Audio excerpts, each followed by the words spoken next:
And now, a native podcast with Matt and Zach. And welcome back to another episode of A Native Podcast. I am Zach, and with me as always is Matt. And I gotta start it off that way as always and say, Matt, buddy, how we doing today? Doing pretty well, my guy. Doing pretty well. The sun is out and shining. It's That feeling guns like out. summer. Got my tank top on today. My Sitting Bull Disobey. My favorite tank Displaying top. the sleeve rule today. Yeah.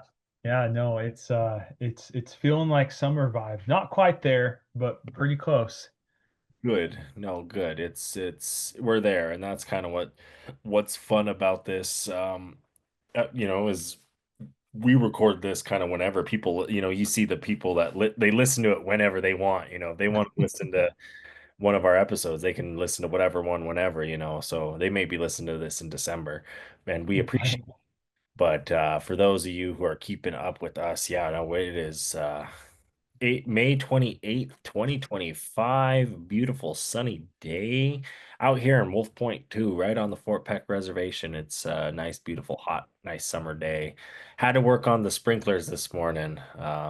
Get those figured out before, because I'm coming out your way. I'm coming out to the Pacific Uh, Northwest, coming out to Oregon that way. So You're a traveling fellow. How to get those sprinklers set? I had to figure them out. Yeah, they're a pain, but that's not what we're here to talk about. We're here to talk about the Mescalero Apache tribe of New Mexico. I have some uncles that are actually Mescalero Apache, which hopefully we'll interview them and have them on the podcast here one of these days. But before we get into that, the tribe, I mean, it's exciting stuff. We'll get into it, but typically, Matt, you like to start us off with some fun facts. What's a fun fact you have to get us going on this beautiful day?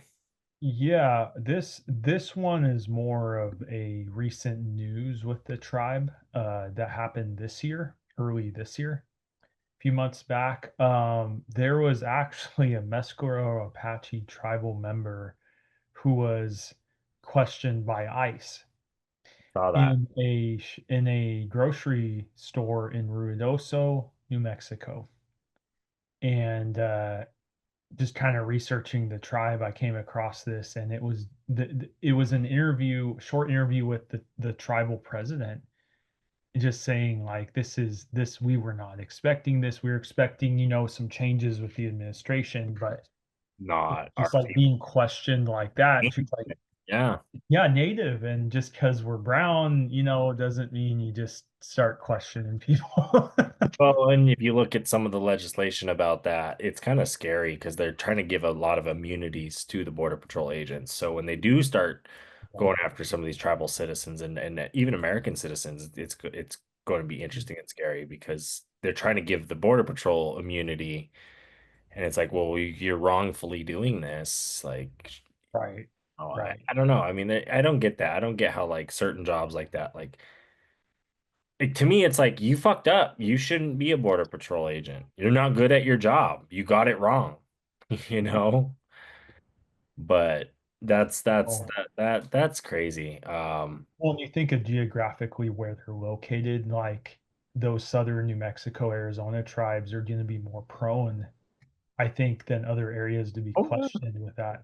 Ask honestly, when we get Cody on, we'll ask him some stories because there's some interesting there are those border stories with the tribe Yeah, and that and people being involved in that. And it's kind of the same way we talked about with St. Regis Mohawk, like right, human smuggling. People people immediately go to like murdered and missing indigenous women, or they go straight to like that negative, like, oh, they're taking kids and doing this. And sometimes like human trafficking is just a family in like Bangladesh that's just trying to get to America, and they get a plane ticket to Canada, they get on a boat, they come on over, and then they're going to work in Detroit and work, try and live their American dream, whatever, right? right. Like that's just it's just like we don't realize like the realities of the situation. Sometimes we go to the extremes, and Mhm. how people are what they're fighting for or doing or how they're involved in it. Because like those borders, you take the Apache, you take that southern border, that's only been around for a couple hundred years. Right. That trade route between Mexico City and Santa Fe has Oh, that been there for thousands of years. right.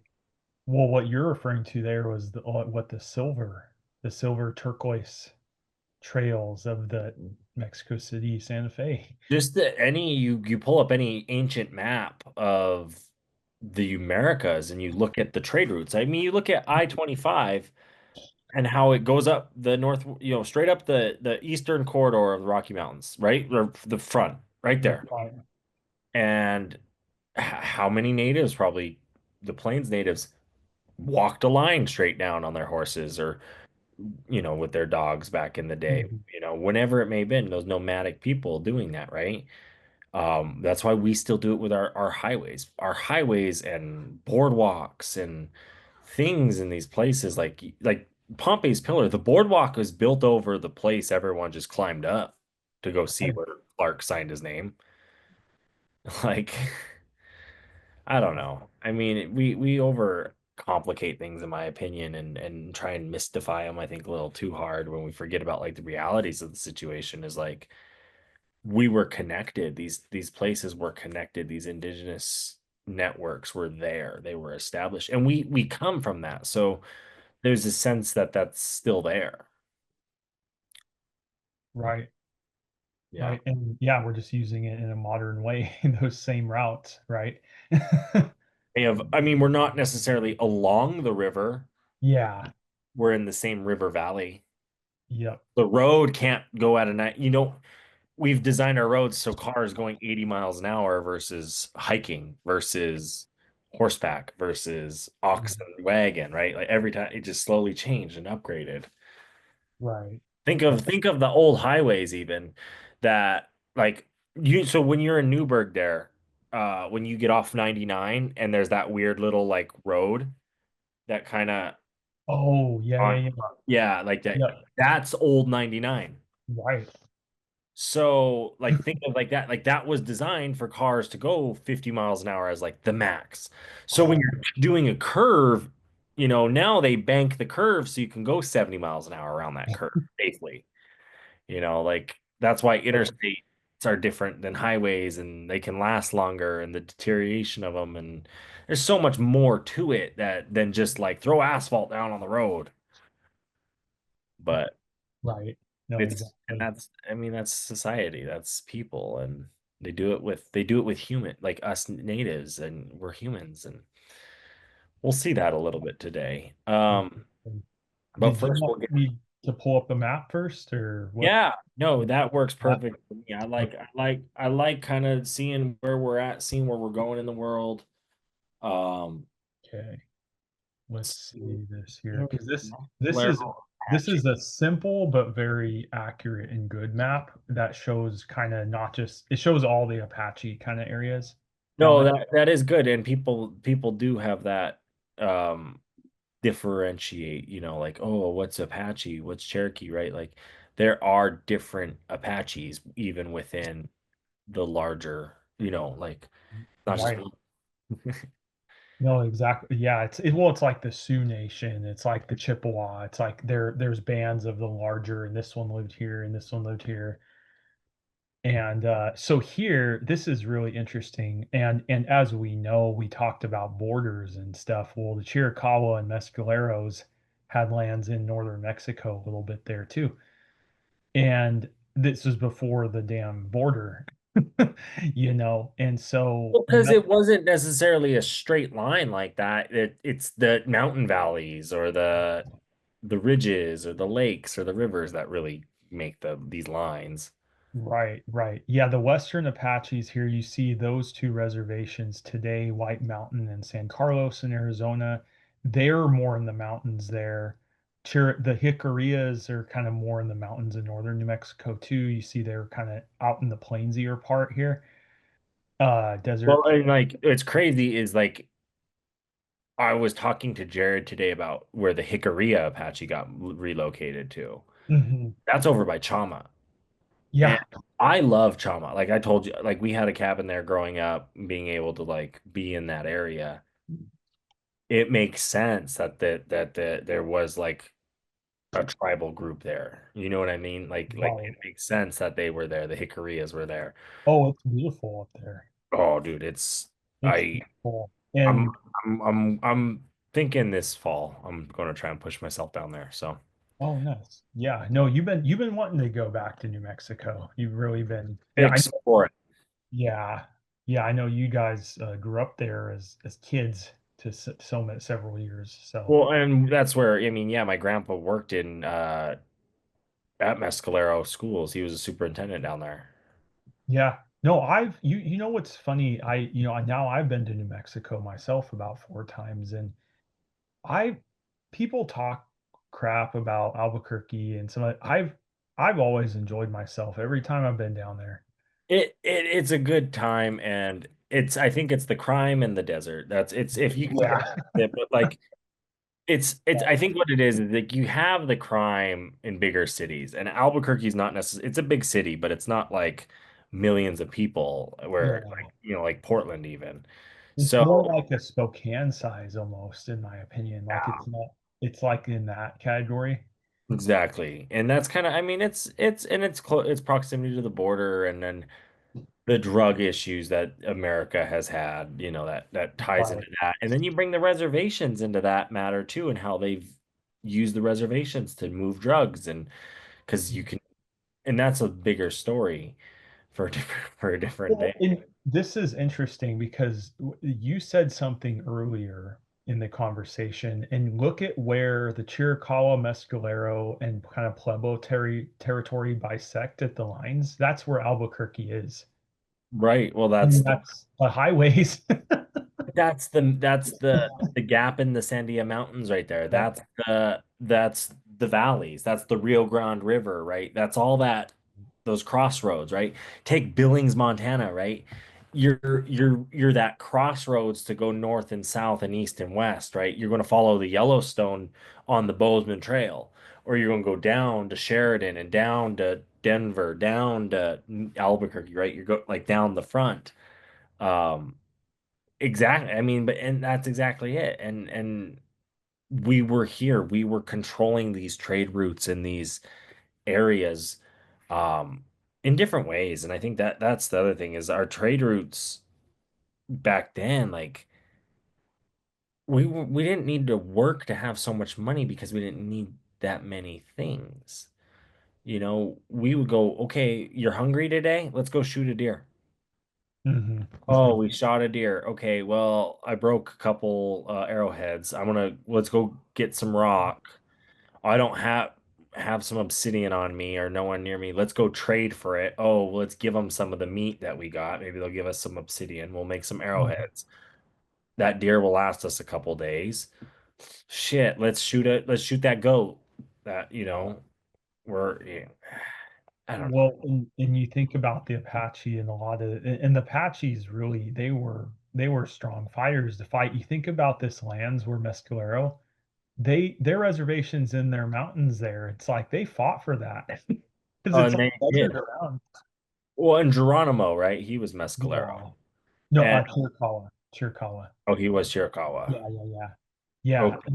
And so with that, like they're the ones they chased down into Mexico with the Right. Arizona Gadsden purchase and all that, which was like the last little strip there That at the yeah, bottom. that little yeah, that connect. Yeah, you know what you're talking about. Yeah. Yeah, and Oh. so in Oklahoma, you see that little purple dot, and that's the Fort Sill. That's the Chiricahua. They got moved away from their homeland, They and marched. yep, yep, and they get a lot of the talking. But these other Apache groups fought just as hard for their mountains and what they, you Well, and know, that's exactly where they are is in the mountains. If you think about it, the Pueblos were down in the valleys. yep, They were the farmers. yep, The Apaches, and you're right, because you look at like the mountains in like Durango and that area and then the western or in eastern Arizona there, those mountains where the western Apache are. The Mescalero, the mountains down there. They were more Yeah. mountain people in that sense, like surrounded by deserts where they'd frequent, but I think those mountains are big enough to support them. And I this, in the summer, I was talking to Jared about it earlier today. In the summer, like you can like those mountains, I love Chama. You could go there from April to November.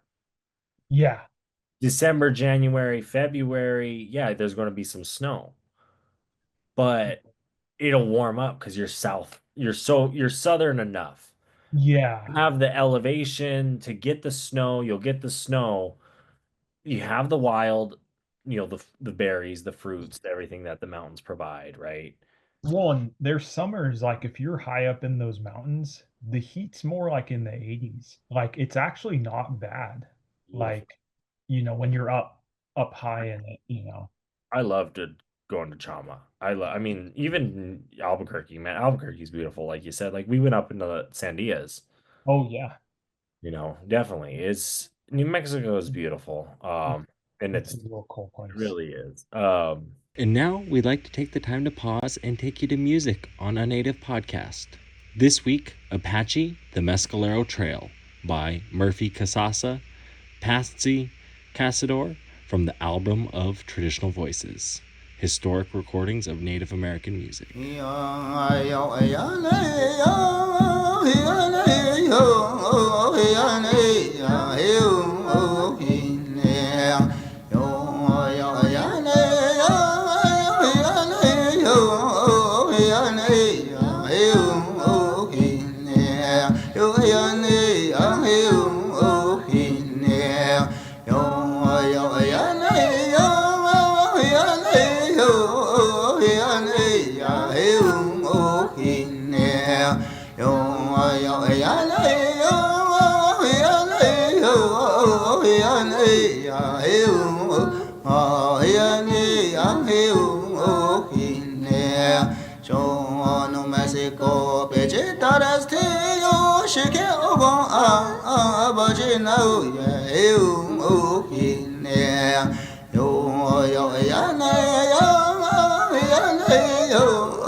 And that was Apache, the Mescalero Trail by Murphy Casasa, Patsy Casador from the album Traditional Voices, historic recordings of the Native American music.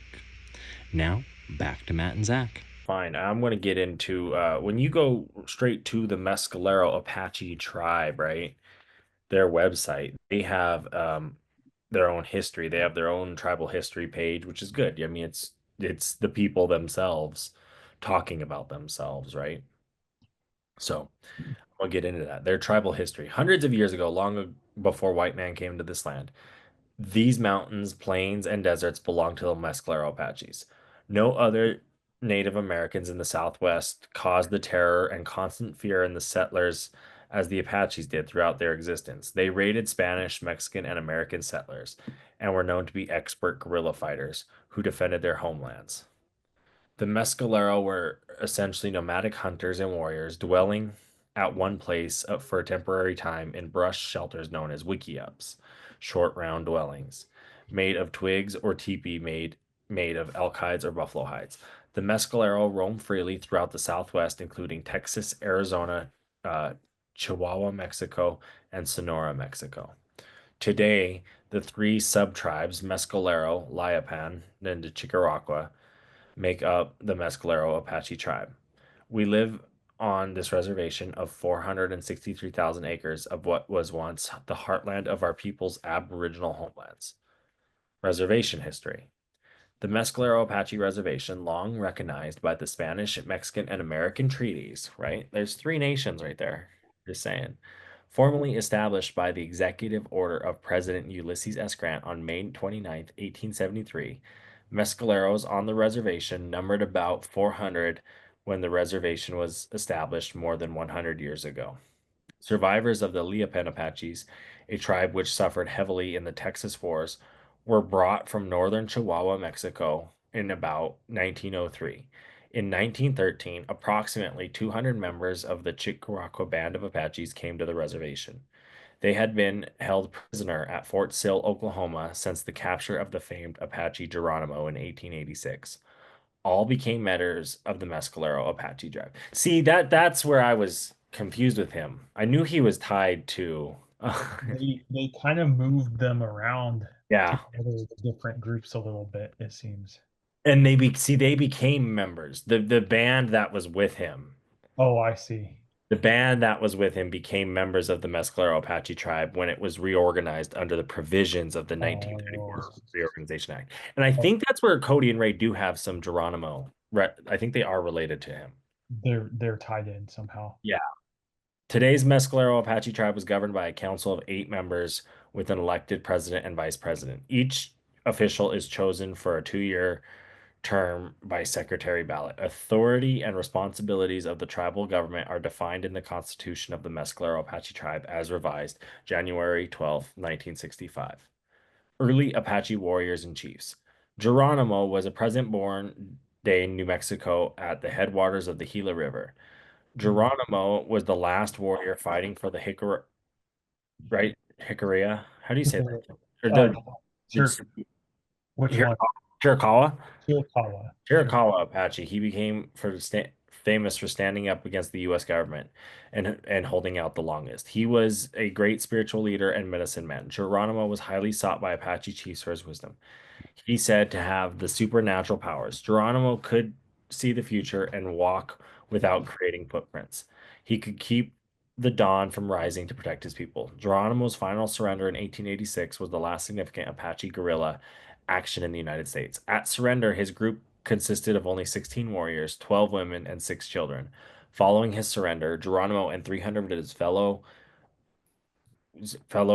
Apaches were shipped to Fort Marion, Florida, and became prisoners of war for his 27 years. On February 17th, 1909, Geronimo died, unable to return to his homeland.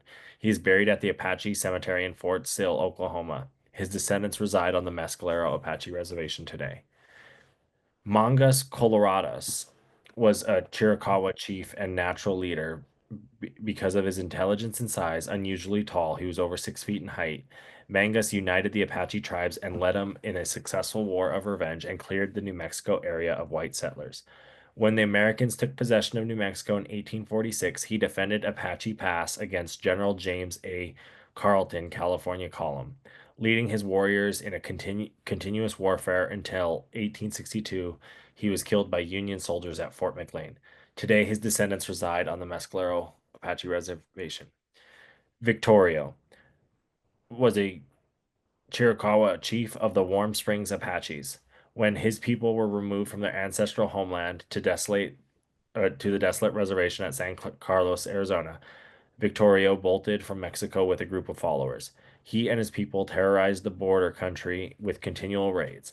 Victorio always managed to elude his pursuers. In October 1880, Victorio died at a place called the Tres Castillos while waiting for a small raiding party to acquire ammunition they needed. Victorio was taken by surprise when General Joaquin Terrazas and his army attacked Victorio and his bands of 78 Apaches. His descendants reside on the Mescalero Apache Reservation. Lozen, and she's a good one, was a Chiricahua Warm Springs Apache and was a skillful warrior, a prophet and outstanding medicine woman. She was the sister to Chief Victorio and was known as shield to her people. History has it that Lozen was able to use her powers in a battle to learn the movements of the enemy that she helped each band of Apaches to successfully avoid and capture. After Victorio's death, Lozen continued to ride with Chief Nana and eventually joined forces with Geronimo's band until she finally surrendered with the last band of Apaches in 1886. She died of an illness at Mount Vernon Barracks in Mobile, Alabama.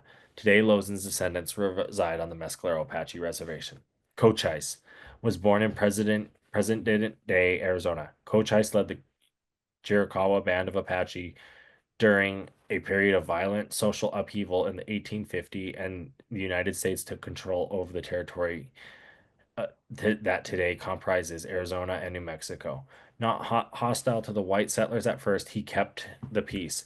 Cochise is reputed to have been the strategist and leader who was never conquered in battle.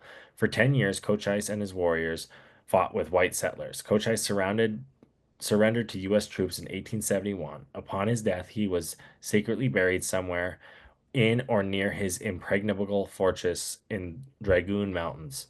His descendants reside on the Mescalero Apache Reservation. Within our homelands lie four sacred mountains: Sierra Blanca, Guadalupe Mountains, Three Sister Mountain, Oscura Mountain Peak.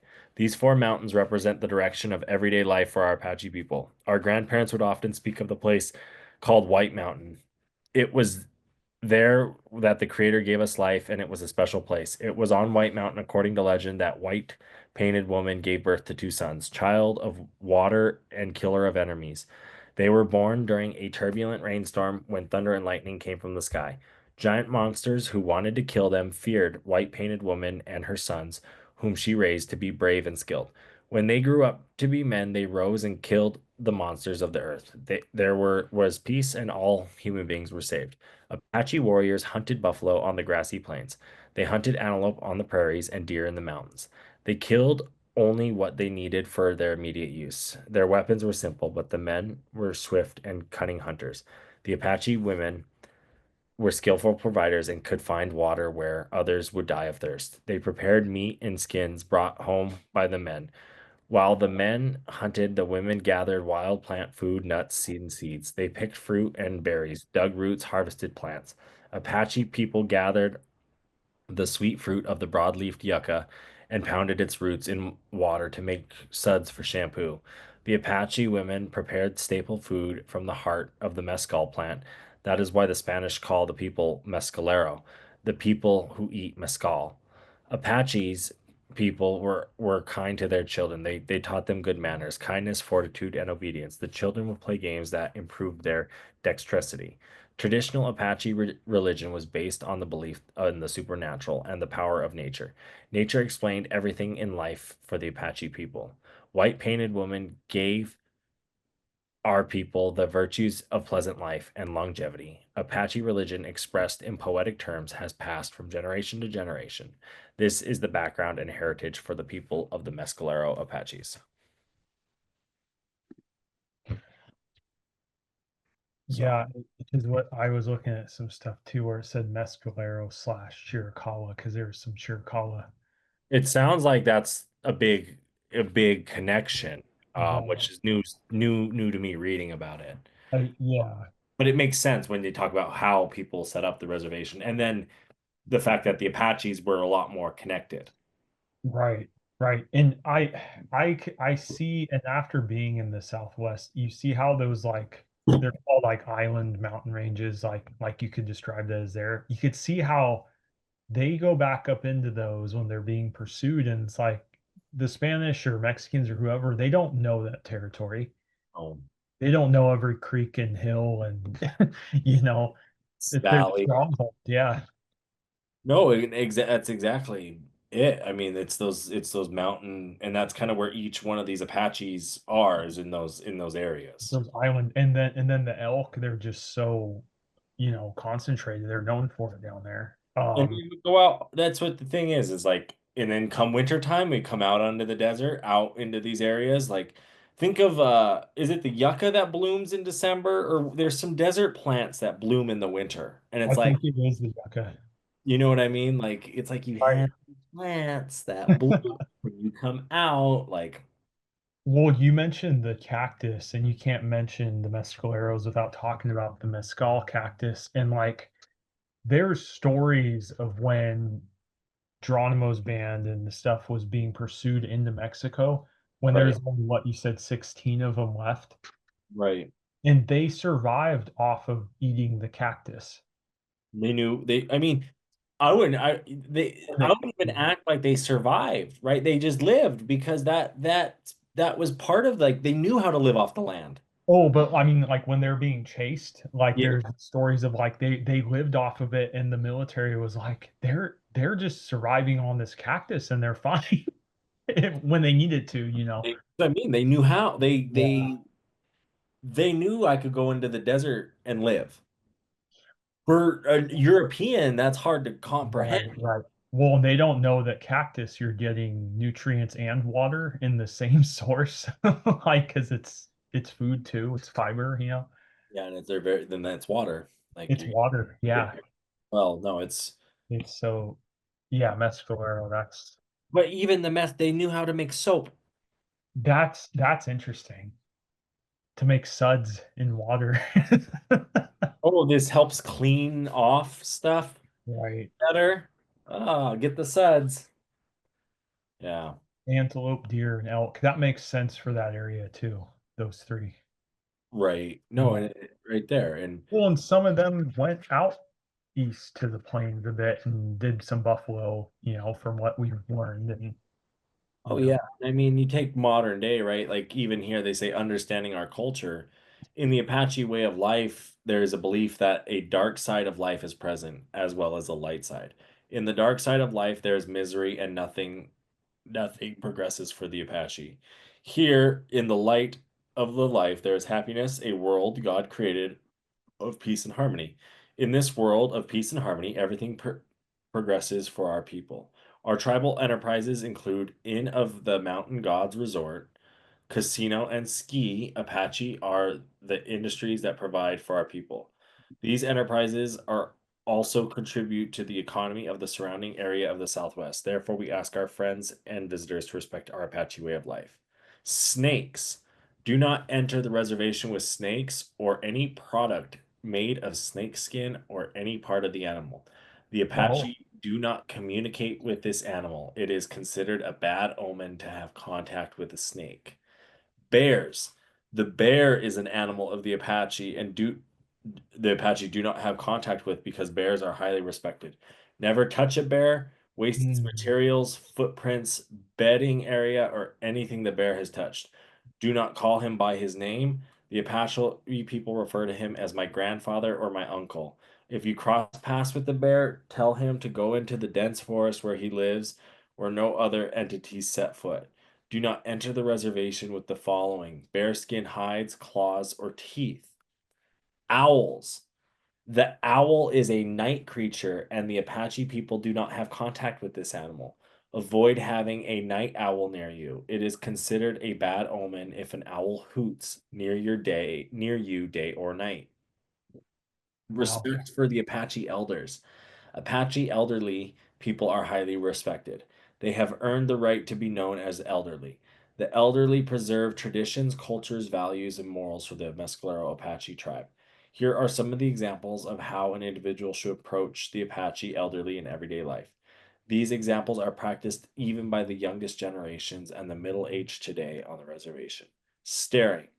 Do not stare or look at people with direct eye contact. This is perceived as being impolite. It is disrespectful to stare at all generations of our Mescalero Apache people. Pointing is also considered as impolite. Affection. The Mescalero Apache people show their respect for one another in a sense that little affection is expressed. Some Apaches do not mind being hugged and responded positively to appropriate gestures or affection. Others might feel uncomfortable. Use good judgment and be sensitive to the signals that they give you. Understand that some of our people may not want to be touched. This is not intended to disrespect or prejudice towards you. And that's coming from them directly. That's a good little etiquette guide, I guess you could say, for visitors. Right.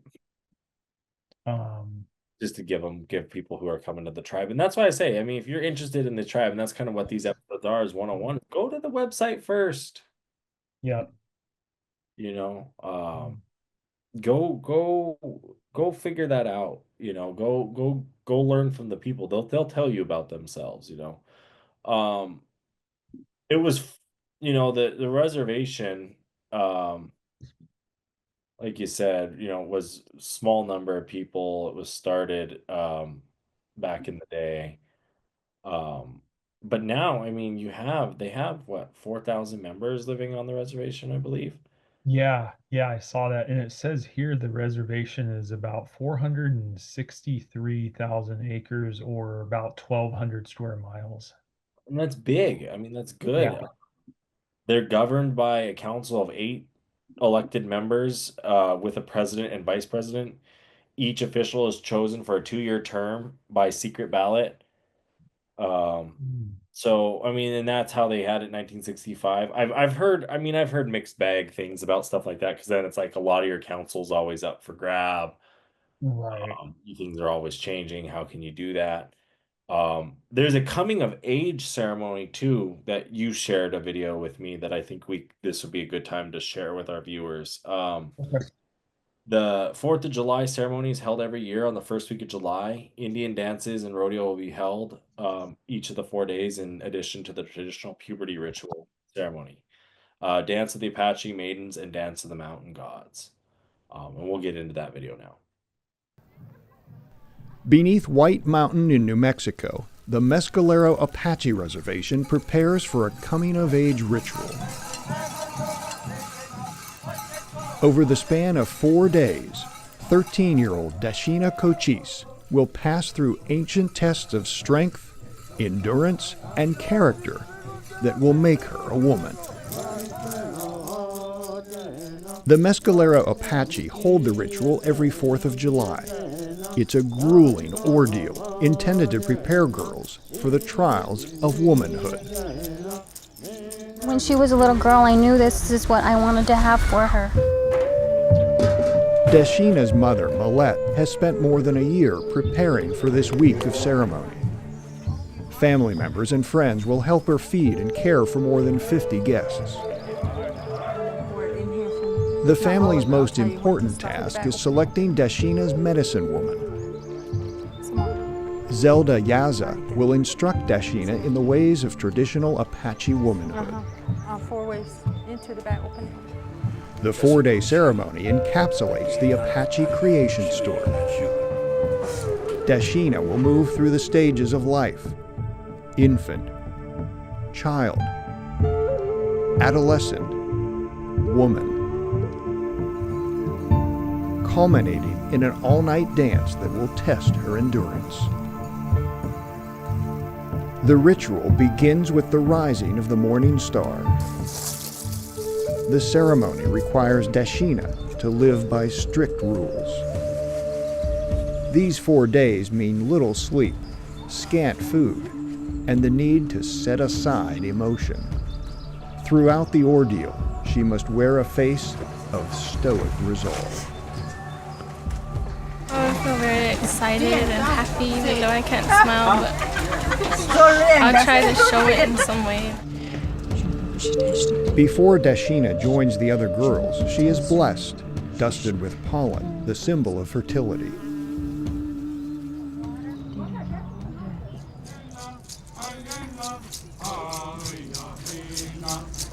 The girls start their journey in a sacred teepee built by their male relatives. Let's go right now. They're putting the TV up. The basket is filled with pollen and other ceremonial objects. As their ancestors did, the girls run toward the rising sun, circling the basket 4 times to mark the 4 stages of life.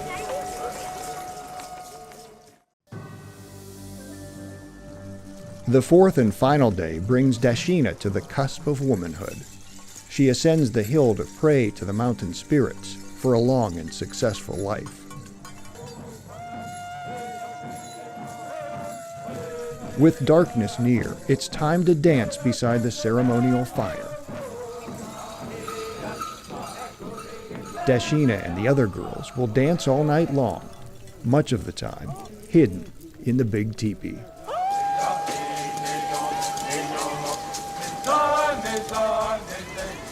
More than 10 hours later, Dashina is still dancing. The medicine men greet the sun, a signal that the final test is near. The girls' faces are painted with white clay symbolizing the goddess. On their last circuit around the sacred basket, the girls wipe away the symbolic clay. With the falling of the teepee, their rite of passage is complete. Dashina receives her Apache woman's name, Morning Star Feather. Morning Star Feather. Morning Star Feather. Yeah. Everything went well. She's just going to be a strong woman. Her community gathers, acknowledging that this girl has earned the right to live as a woman of the tribe. As an Apache woman, Dashina serves as a symbol of her culture, renewing and protecting a way of life that's in danger of vanishing.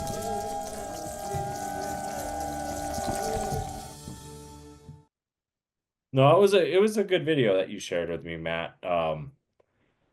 National Geographic talks about it. It's kind of older, but it's the quality and the content that's there. It's tradition, right? Well, and the Apaches, they're with their young women's ceremonies, they're really known for that. Where it's like, hey, you're becoming an adult woman. These are your responsibilities. This is who you're becoming in the tribe, in the community. Well, and if you are interested in learning a bit more about it, you go to the innofthemountaingods.com, the Mescalero Apache story. They have pretty in-depth writings of the coming of age ceremony and the first day. That goes kind of 2 and 2 with these. If you're interested in that, because I know people are interested in that. The dance of the mountain gods is another interesting, cool story here, kind of towards the end of today's episode, that I think I'll share. Night has come to the ceremonial grounds of the Mescalero Apaches. A small fire burns in the pit of the medicine teepee in the west. Small cooking fires still smolder in the arbor of the oak brush in the south, but most eyes are on the big fire in the center of the ceremonial circle as its flames reach skyward. A group of singers between the ceremonial teepee and the big fire start an old age chant. Into the circle, the east stamp 5 grotesque figures, swaying, posturing, gesticulating. 4 of the figures are masked in black. Their upper bodies each are painted black, with an odd symbol in white on their chests and backs. Each wears a weird headpiece and a skirt and leggings of buckskin. Each brandishes broad wooden stave in each hand. The 5th figure is masked and painted in white. Tied to his belt at the rear is a cowbell that clangs as he stomps, prances, and gesticulates.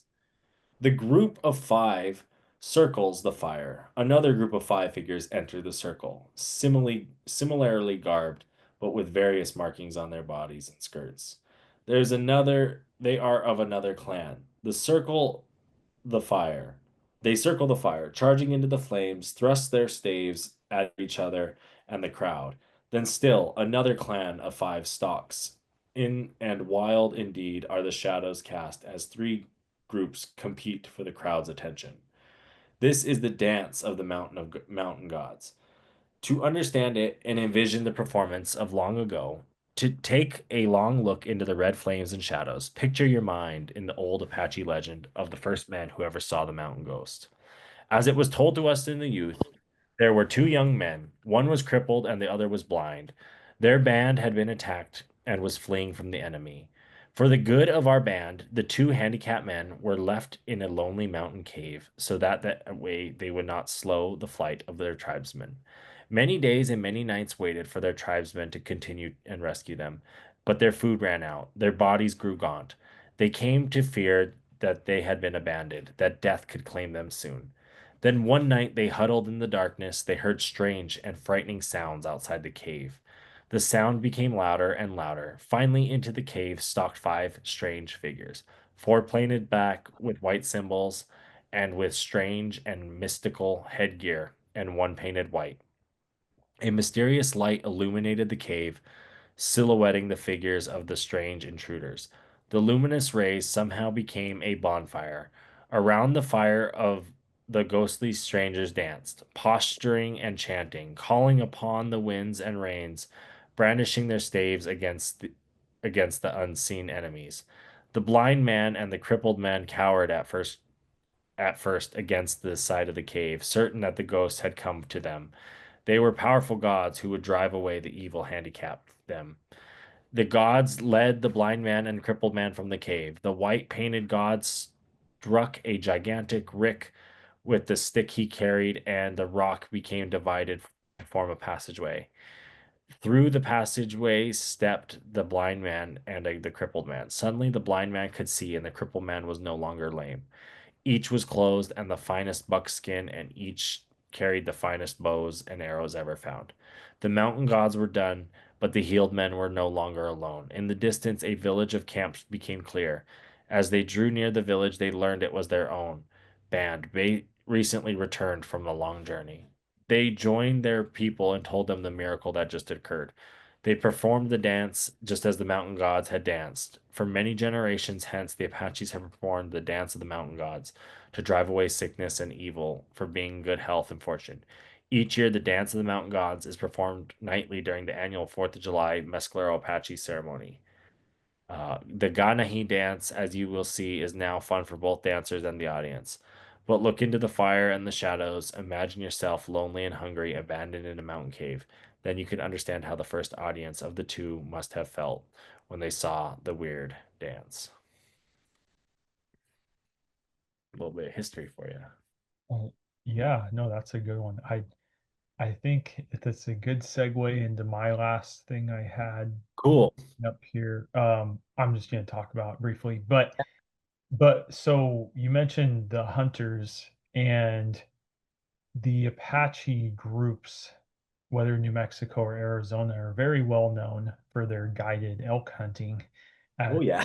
Not only them managing wildlife, but also for economic development. So with the Mescalero Apache lands, you can hunt a trophy bull elk in a package for $25,000. A regular bull elk is 16,000, and a management bull is 4,600.